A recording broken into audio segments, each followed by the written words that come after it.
महाराष्ट्र विधानसभा चुनाव से पहले केंद्र सरकार ने किसानों को बड़ी राहत दी है। प्याज पर सरकार ने निर्यात शुल्क घटा दिया है, जबकि सोयाबीन पर आयात शुल्क लगा दिया गया है।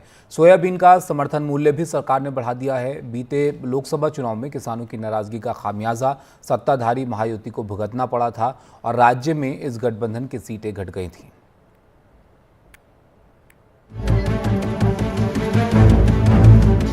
महाराष्ट्र विधानसभा चुनाव से पहले सरकार ने किसानों को खुश करने के कदम उठाए हैं।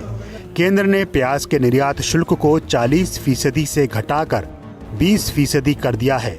इसके साथ ही प्याज निर्यात पर लगने वाली न्यूनतम निर्यात कीमत भी हटा दी गई है। उधर सोयाबीन पर 20% आयात शुल्क लगा दिया गया है। प्रति क्विंटल सोयाबीन पर महाराष्ट्र सरकार 4,892 रुपए का समर्थन मूल्य भी देगी। सरकार का कहना है कि इन फैसलों से किसानों की आय बढ़ेगी। भारत सरकार ने जो तेल आयात होता है उसके ऊपर कच्चे तेल पर 20% और रिफाइंड पर 12.5 से 32.5% बढ़ाकर इंपोर्ट ड्यूटी लगाई है। इसके कारण सोयाबीन के जो हमारे किसान हैं वो सीधे लाभान्वित होने वाले हैं और बड़े पैमाने पर सोयाबीन का जो भाव है वो किसानों को बढ़कर मिलने वाला है। महाराष्ट्र की कुल 288 सीटों में से करीब 150 सीटें ऐसी हैं जहां किसान निर्णायक भूमिका निभाते हैं। ऐसी ज्यादातर सीटें पश्चिम महाराष्ट्र, उत्तर महाराष्ट्र और मराठवाड़ा इलाके में हैं। बीते लोकसभा चुनाव में प्याज पर 40% निर्यात शुल्क लगा दिए जाने से किसान नाराज थे, जिसका असर नतीजों में भी नजर आया। किसानों के गुस्से के कारण महायुति के कई उम्मीदवारों को हार का सामना करना पड़ा। अब महायुति को लग रहा है कि इन फैसलों से वो एक बार फिर किसानों का समर्थन हासिल कर पाएंगे। किसानों के लिए जो निर्णय केंद्र सरकार ने खासतौर पर प्याज के लिए और सोयाबीन के लिए है, मुझे लगता है किसानों के लिए एक अच्छी उन्होंने कार्रवाई की है। महाराष्ट्र की खासतौर पर किसान जो प्याज और सोयाबीन के उत्पादन लेते हैं उस किसानों के लिए एक अच्छी तरह से की राहत वहाँ से मिल गई है। मैं केंद्र सरकार का आभारी हूँ।